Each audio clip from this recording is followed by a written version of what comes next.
1015 FM KDWN.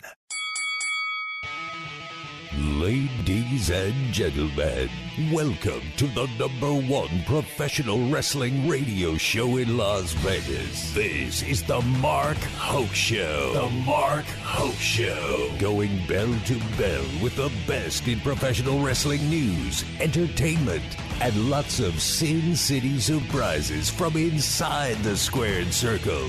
Now, let's get to all the exciting pro wrestling action and bring on the host. Here is Mark Hoke. Good morning, Las Vegas. How are we doing today?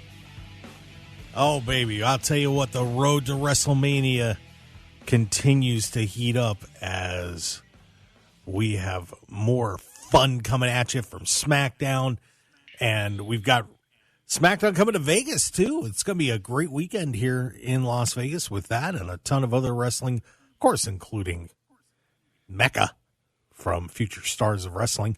Should be a lot of fun, and I'm joined by the guy putting on that show, Joe DeFalco. Joe, what's up? Hey, we got everything in place last week. It was daylight savings time, so I kind of slept through things. That's okay. We got you covered, buddy. It's all good. All good. But, yeah, this is we're getting ready to hit the big time here on WrestleMania weekend. But a stop in Vegas. This is pretty exciting to see WWE coming out here with SmackDown a week before the showcase of the Immortals. And, it's always interesting to see how a city reacts to a big show like that coming to town. And, of course, Joe, like you said, you've got your show set up, and I'm sure there's going to be a lot of craziness going on all over Las Vegas all weekend here for pro wrestling. Yeah, no doubt about it. WrestleMania week, being that it's in L.A., I see there's a lot of companies that we have dealt with and talked with. There's going to be a million shows that weekend, so we're doing Mecca 9 the week before.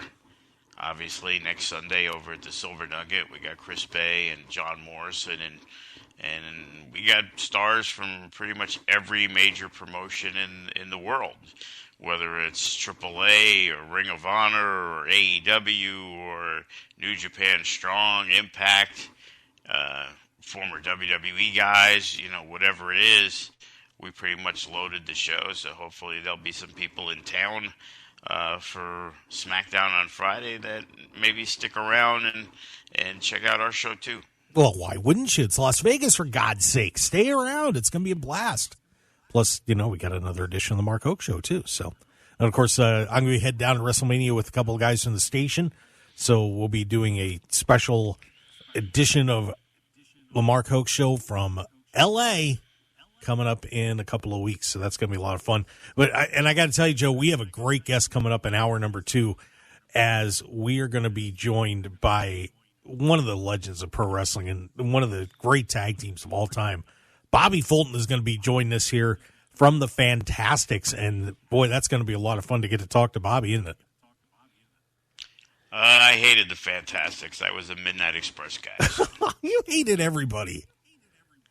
I hated the baby faces, and they were one of the baby faces that Sweet Stan Lane and Bobby Eaton I used to love to see beat up. Well, I'll tell you that, it's funny when you look at the Fantastics and everything that they did. People think of that Rock and Roll Express and Midnight Express rivalry, but the Fantastics rivalry with the Midnight Express went all the way from World Class into Crockett. That ran off and on for a good 5 years between those teams. I mean, so, they're, and then actually they did have the feud of the year according to PWI with the awards in '88. So, a very deep history between the Fantastics and the Midnight Express. So it's going to be fun to get to talk to Bobby Fulton. And, of course, he has a promotion he runs out in Ohio as well, and they just had a huge event out there last Saturday. So we'll get to talk to him about that and so much more. It's going to be a blast. So looking forward to it. Yeah, I saw it. I see his son was wrestling. Yep, I believe his son made his debut in that wrestling. Yeah. And an interesting match there, too. He wrestled Brock Anderson and Ricky Morton's son, too, as well. So that's pretty interesting night, to say the least. But, yeah, big event for them with big-time wrestling, so we'll get to talk to Bobby about everything he's got going on and, what's been happening with him. Of course, had a big cancer scare a few years ago and all sorts of crazy stuff. So we'll get to speak to Bobby Fulton of the Fantastics coming up in the second hour. So, Joe, let's get into that road to WrestleMania, because we had a couple steps taken to finally, it looks like we're going to officially get that tag team match here with Sami Zayn and Kevin Owens, as they finally hugged it out. Listened to the crowd and hugged it out at the end of SmackDown on Friday night. And looks like they'll be challenging the Usos for the tag team titles. We kind of knew that was coming already. But there's a little bit of politics going on around this match. If you haven't heard, that there's a real debate going on within WWE as to what should be the main event of night one. Should it be the Charlotte Flair Rhea Ripley match, which last year the women kind of got pushed out of that spot, and now they're talking about doing it again. So a lot of people are saying, well, you shouldn't push the ladies out again. But Joe, I don't know how you don't make that the main event. I really don't. Well, again, the politics rears its ugly head. It's always a reason why. It isn't like, well, hey, this is the match that we should have. It's like, oh, they're pushing the women out. And it's like, no, you're making a decision on what the best match is. And, it's weird, the all you read about everywhere is about how there's really not been a lot of push on the Charlotte Flair Rhea Ripley match. She's involved more with Dominic and the Judgment Day stuff, and the focus really isn't in on it. And the biggest feud that's going on in professional wrestling is the Bloodline, and getting Zayn and Owens on the same page.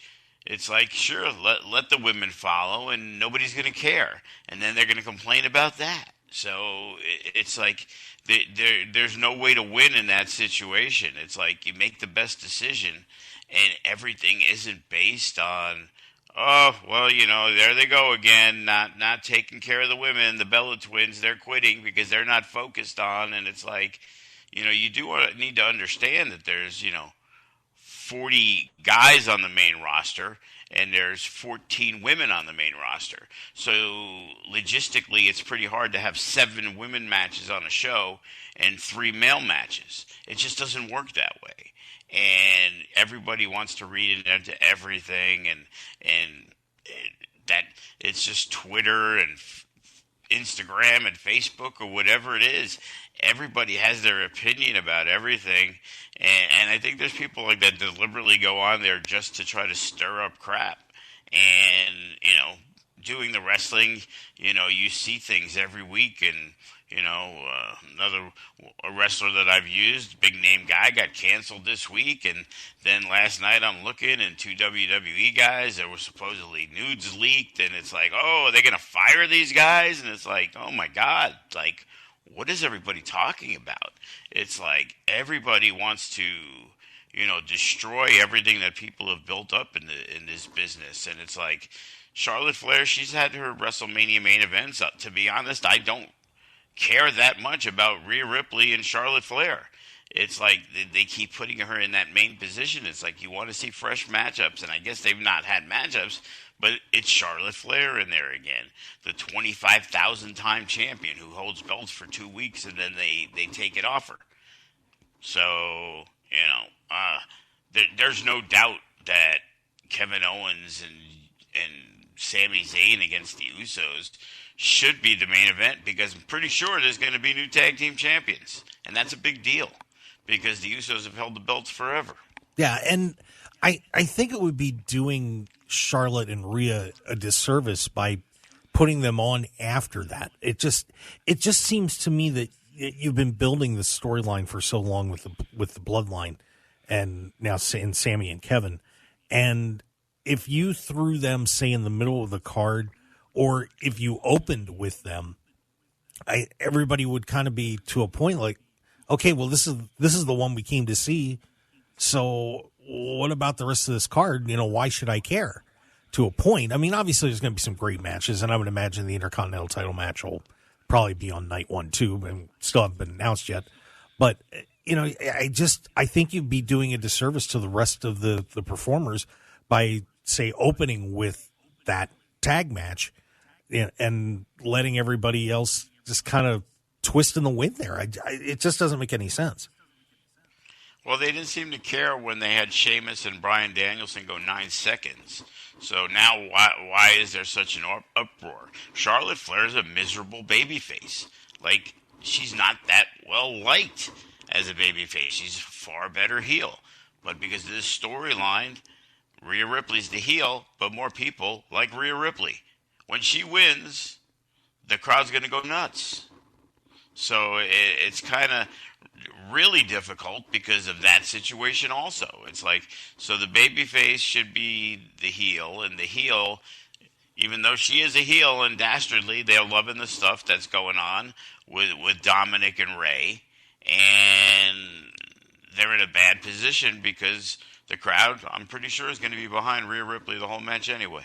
I won't be surprised. And, and it does...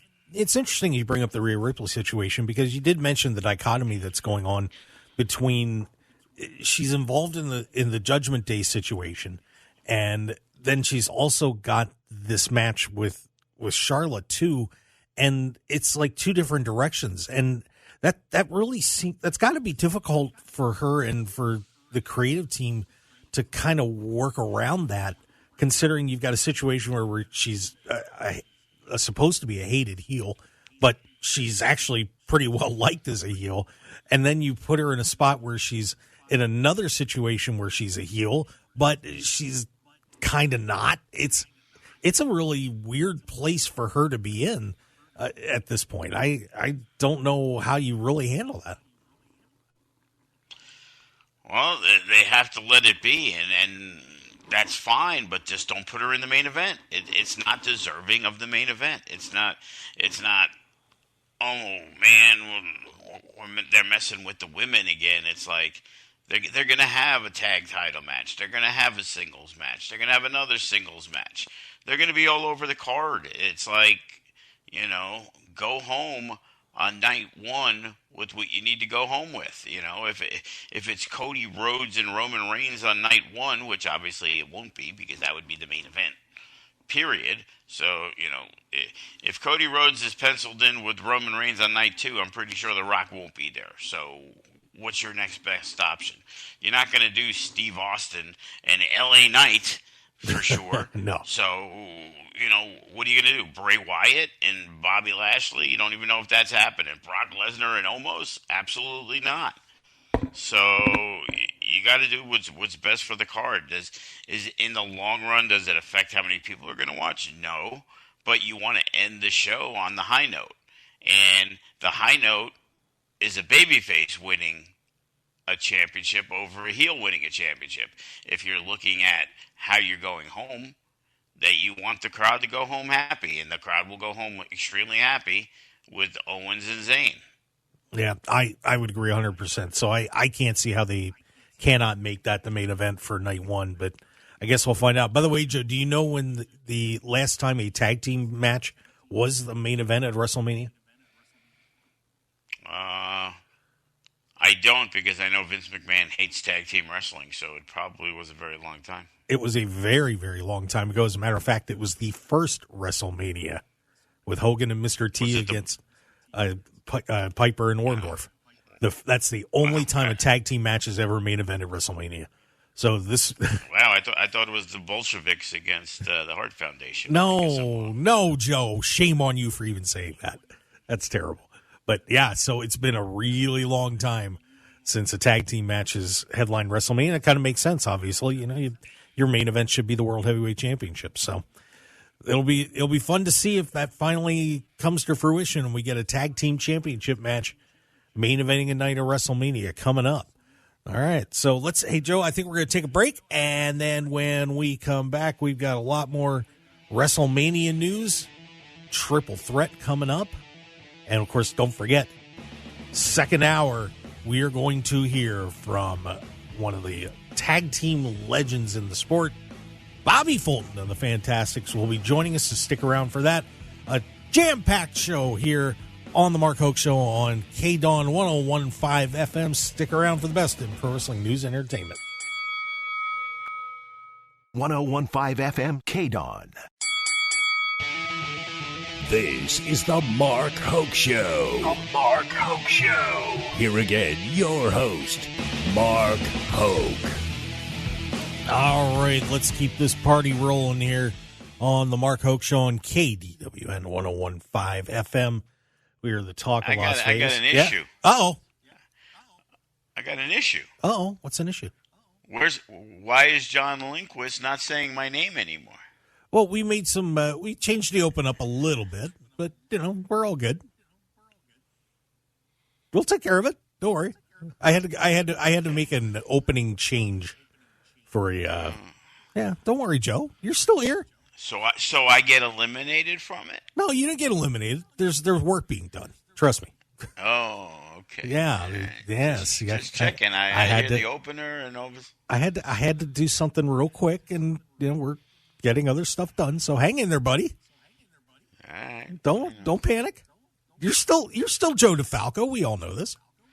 Oh, I understand that, but yeah, just cut right out. All forgotten. No, you're not. I miss 1 week and I get cut out of the open. You didn't get cut. You gotta trust me, Joe. We're doing some stuff behind the scenes. All good. All right. Always behind the scenes. Yes, behind the scenes. All right. So let's get into the rest of WrestleMania coming up. We had a couple more matches added on here. Hey, we got a Hell in a Cell match. That should be interesting, I guess. Edge and Finn Balor are going to duke it out again. And, of course, Edge has put on some incredible performances in Hell in a Cell. I don't know if this one's a little late to the party, but still should be a pretty solid match, I would imagine. Your thoughts on Edge and Finn Balor?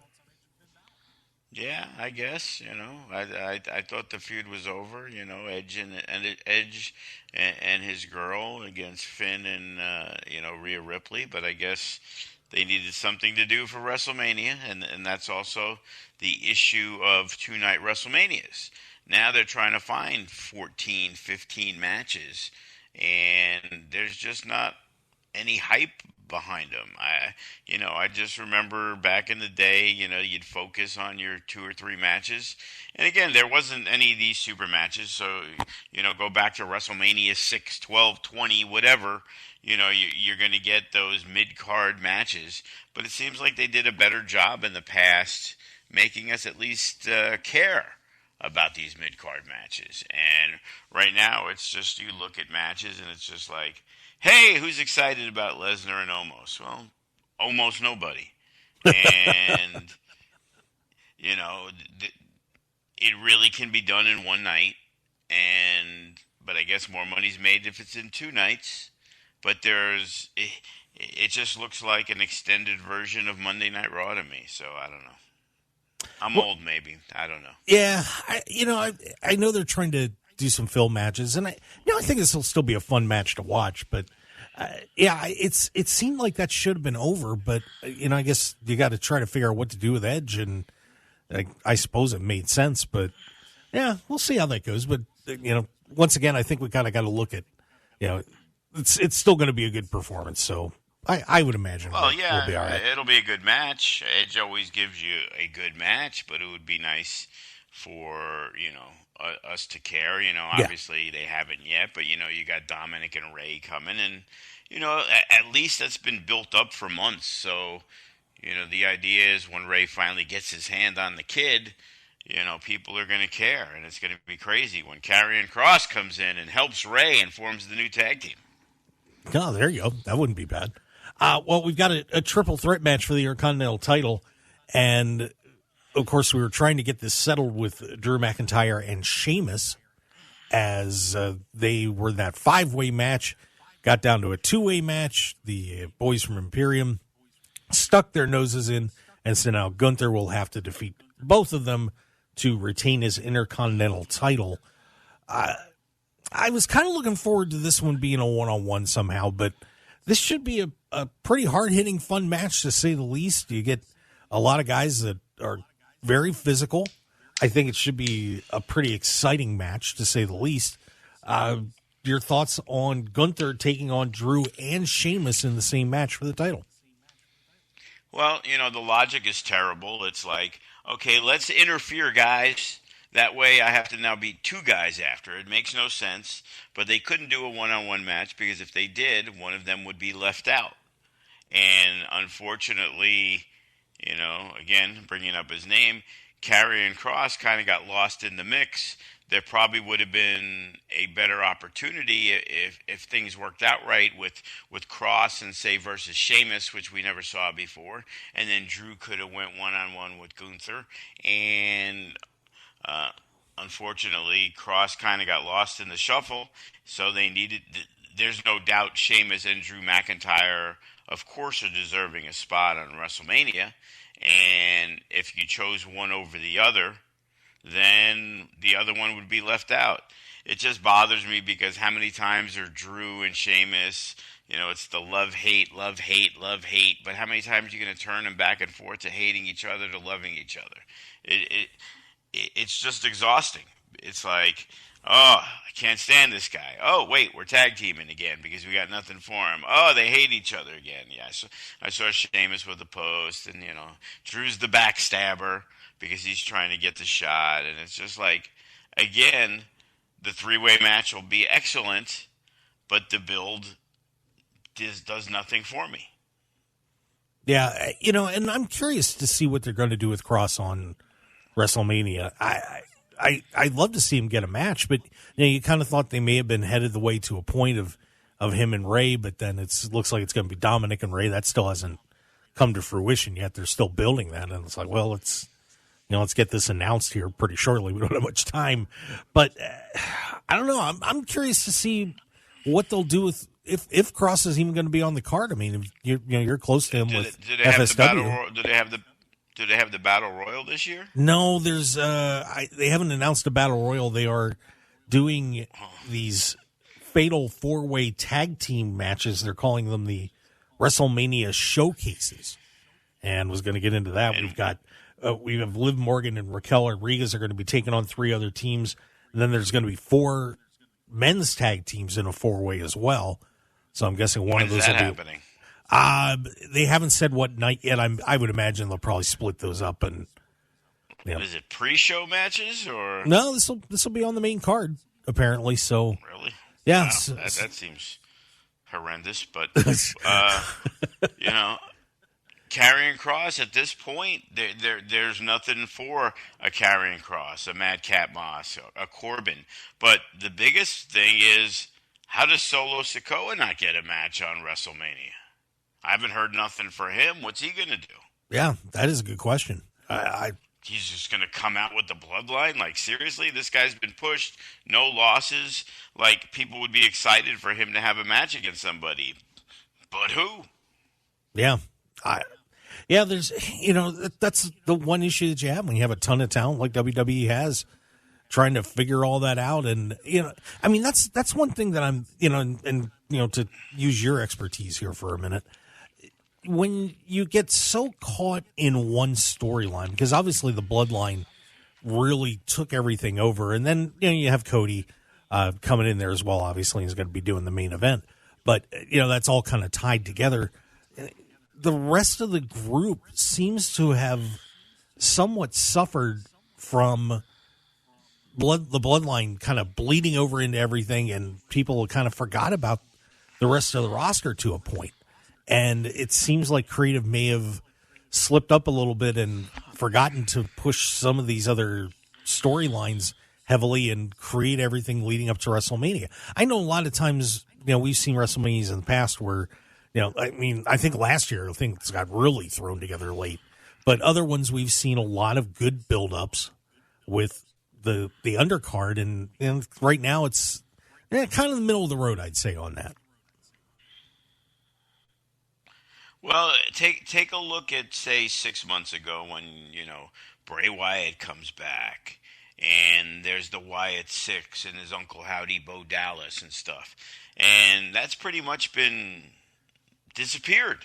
You know, is there Uncle Howdy? Is it Bo Dallas? Is there going to do anything with them? So there's all these guys that they were supposed to reintroduce, and nothing's happened there.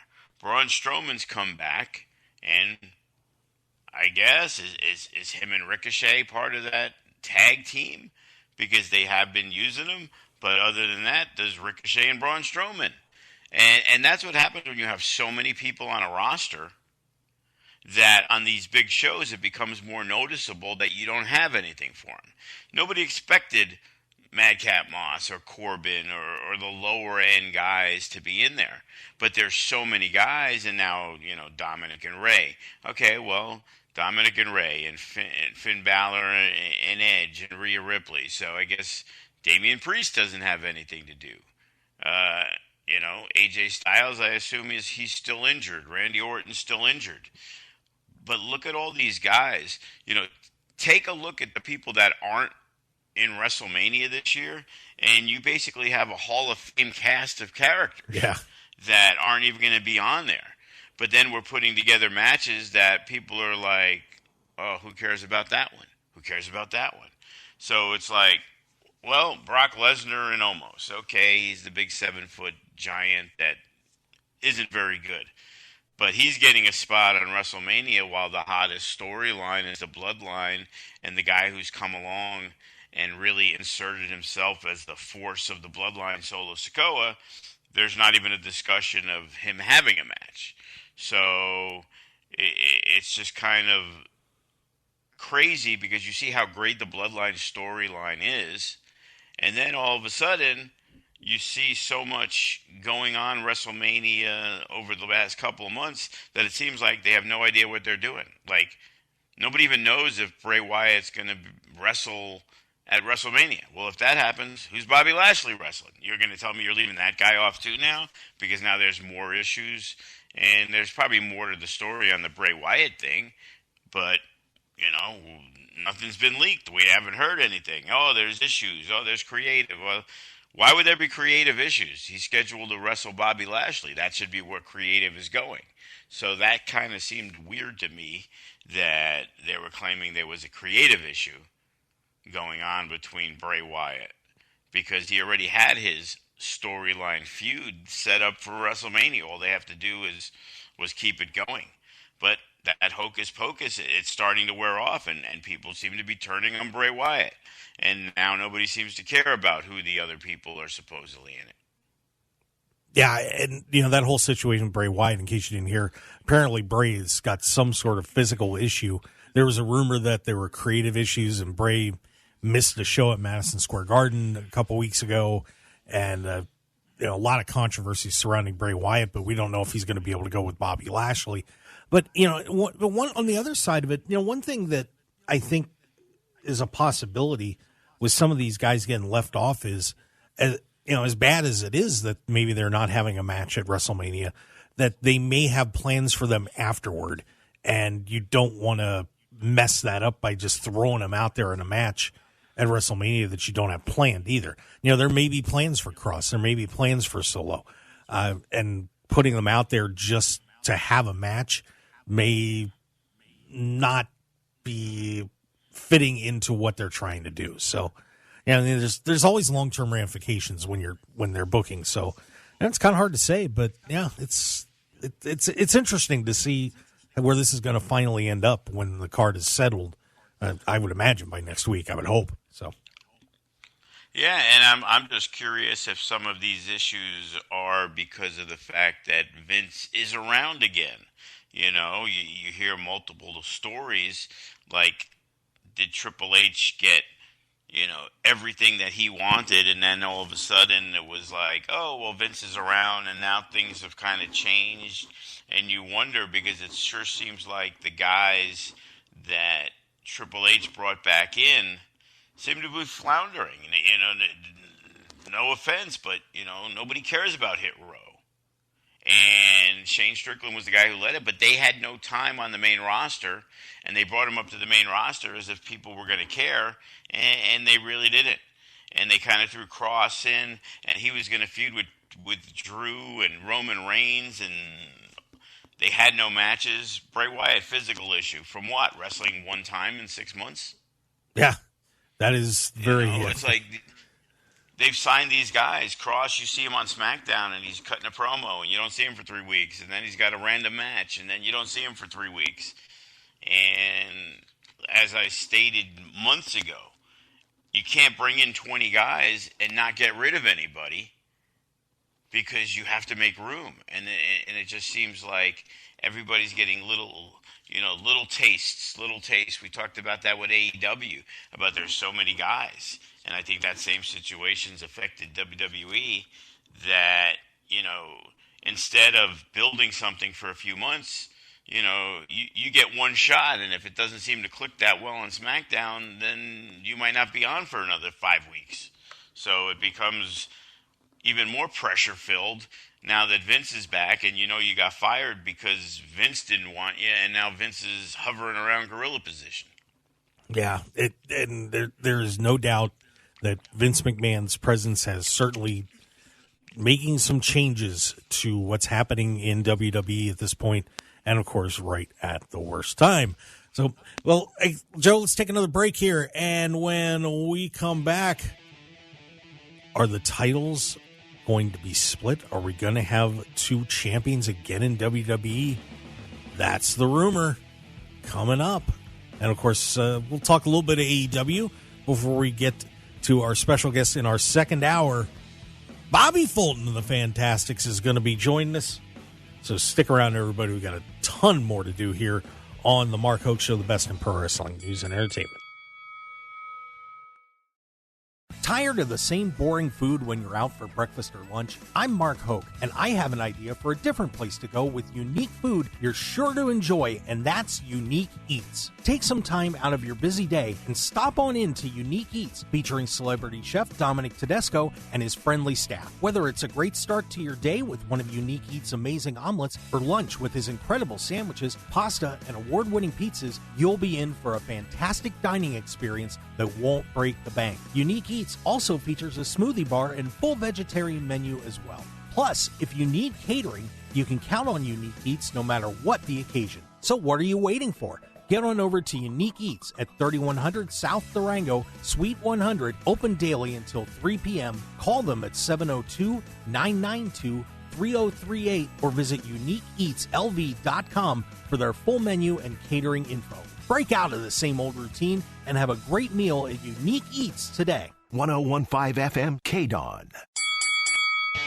You're listening to the #1 professional wrestling radio show in Vegas, The Mark Hoke Show. The Mark Hoke Show. Now, here again is Mark Hoke. And we are back on the Mark Hoke Show, the #1 pro wrestling radio show on the planet, here on KDWN 1015 FM with Joe DeFalco of Future Stars of Wrestling. You can check out what they've got going on at fswvegas.com. Big card coming up with Mech 9 at the Silver Nugget. Joe, this is going to be a great card. Looking forward to it. Yeah, definitely stacked from, top to bottom. We got a triple threat match. Hammerstone, Kenny King, and Sam Adonis. Sam having huge success in AAA. Kenny back in Impact, and Hammerstone. I didn't see what it was, but I think he was in Mexico and he won another title yesterday. So we're looking forward to that. We got a monster four-way tag that features 2/3 of the Ring of Honor 6-man tags, the Gates of Agony, our guy Toa Leona and Khan. They're taking on New Japan's Che Cabrera and Tito Escondido, as well as our former tag champs TBD, and the reuniting once again of the unguided Matt Vandegrift and Damian Drake. So that's they can't stay away from each other. I'll tell you what, you got 3 monster tag teams, and then you got the high-flying prowess of the unguided. So that's going to be extremely exciting. Of course, we're going to kick things off with a Sin City Scramble. Right now, we have Jacob Austin Young, Remy Marcel, Big Juicy, and the 15-year-old Bodie Young Prodigy. So we're trying to fill that final spot. We got 3 championship matches. TJP back from Japan against Gregory Sharp. The Mecca Grand Championship as Johnny Mecca looks to regain what he never lost against Chris Bay. And Viva Van, who is really making waves. And, I think before the end of the year, she's going to be signed by a major company, and she's taking on Johnny Robbie. So yeah, we got 8 matches, and it's loaded with superstars all over the place. The one thing about the Mecca, you were talking earlier with the WWE stuff. The Mecca pisses off a lot of FSW people because a lot of the regulars who know if there's a big show, they're usually going to be on it. But because we bring in so much outside talent, there's a lot of disgruntled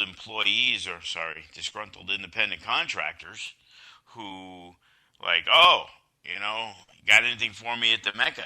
And, there's that disappointment because it's such a big show, and you can't bring in 12 guys and still give those other 12 guys an opportunity.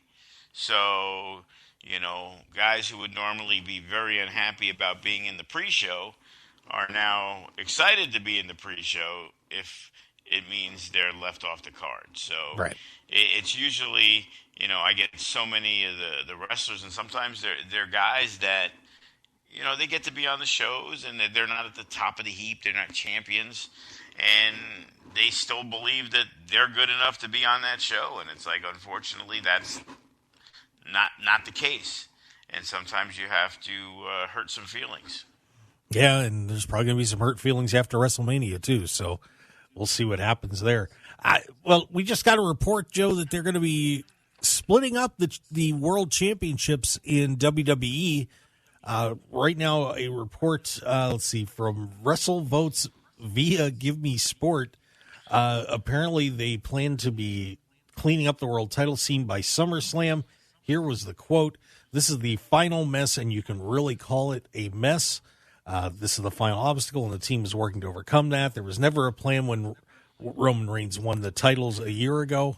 No shock there. Triple H was handed this mess by SummerSlam. There's going to be 2 titles. So apparently, Joe, somehow, some way, these championships between the WWE World Heavyweight Championship and the Universal title are going to be split between WrestleMania and SummerSlam coming up in a few months. Good move, bad move?" Well, we've heard that move for over a year, so until it actually happens, then I'm not going to buy it because it didn't come from WWE.com. It came from who? Give Me Sport via WrestleVotes via Give Me Sport. Again, so all the main people, the Sean Ross and Meltzer and all those guys aren't reporting it. They are. So it's like, again, we've heard it a million times. We've talked about it on the show a million times. And, yeah, it seems like that's where they want to go. But, I like the idea what they did with the Usos where, hey, if they defend the belt on Raw, it's only for the Raw title. If they defend it on SmackDown, and that was the way they could split things up. But the World Heavyweight Championship is a different egg because Roman Reigns really isn't defending titles on Raw and SmackDown, so it's usually on a pay-per-view. So, what's Cody Rhodes going to do? Win the title and say, hey, you know what? I want to give up one of my titles. And it's like, I get it. I don't like the move. I think there should be one heavyweight champion. Remember in boxing when it was like, oh, it's the WBA and the WBC and now the IBF. And it's like everything was based around trying to unify the titles. Well, now you have a unified title. Cody Rhodes ain't going anywhere. Having 30 champions is just overkill to me. So I love the idea of, Roman Reigns holding on to the title. That's the champion. Oh, no, he's not the champion. The other guy's the champion, too. And then everybody becomes, well, they should wrestle each other to see who the real champion is. We've already done that. Now we have to, go back in time. Yeah, one champion. And it's a really political situation between the TV networks too, because apparently USA and Fox want to have their own champion. So yeah, it's kind of a mess, and we'll see how they find their way out of it. Back in the day, it was Ric Flair's the NWA heavyweight champion, not Ric Flair's the NWA heavyweight champion, and Ronnie Garvin is the TBS world champion. It's the NWA. It's the WWE. It was Hulk Hogan. It was Bruno Sammartino. There wasn't you wanted another champion? You were the Intercontinental champion. You were the United States champion. Again, being old school like I am, it's, one champion. Yeah. The best is the champ. The Intercontinental champ is the number 2 guy. And that's how it always was. Yeah. So, we'll see what they do with this, but we'll keep our eyes peeled after this whole thing with WrestleMania gets settled and where they go from there. So, hey, Joe, I do want to take a minute to mention that we had a very little special get-together with our friends at the Cauliflower Alley Club, and we are now going to be doing some work with them. We will be doing a monthly guest, at least a monthly guest segment with the CAC. And, of course, you don't know what the Cauliflower Alley Club is. They are wrestling's, premier charity to help out wrestlers who have fallen on hard financial times, people from the industry and so on. It's been around for 57 years. And, of course, they've got their big event coming up here with the 57th Annual Cauliflower Alley Club Reunion, August 28th through the 30th at the Plaza, which is going to be an awesome time. You got a couple of banquets and some great meet and greets and all sorts of fun stuff happening with that. And we want to encourage you to get a membership to the CAC. It's only $25 and for the whole year, and you get newsletters and all sorts of great stuff. Plus, that'll at least get you into some of the events at the CAC reunion. And if you want to get tickets for the whole thing, just go to caulifloweralleyclub.org, and you can get on there, become a member, make donations. And we also are starting our patron program for the show. So if you want to support the show, just go on our website and click on where it says join our patron program. And $1 out of every donation that you make to the show goes to the CAC. So it's pretty cool. And we're looking forward to working with Brian Blair and everybody at the Cauliflower Alley Club to help support the people that have given us so much entertainment and excitement over the years. So pretty cool stuff there, Joe, as we're going to be doing some stuff with the CAC. Well, there you go. All right. So, hey, we're going to head into hour number 2 as we get ready in their second hour.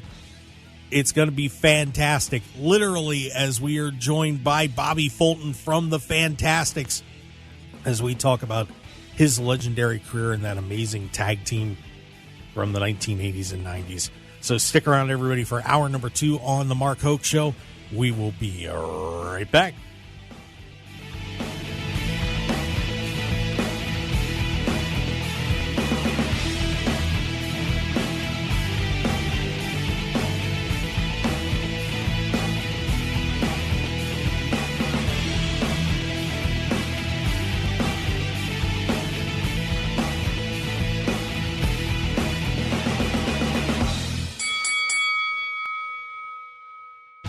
Want more of The Mark Hoke Show? Follow us on Twitter at Mark Hoke Show, like us on Facebook at The Mark Hoke Show, and visit markhokeshow.com to keep up with everything happening with the show. And remember to check out all of our archive shows on YouTube at The Mark Hoke Show, and download our podcasts at markhokeshow.podbean.com and all your favorite podcast outlets. So join The Mark Hoke Show family today, and thanks for listening.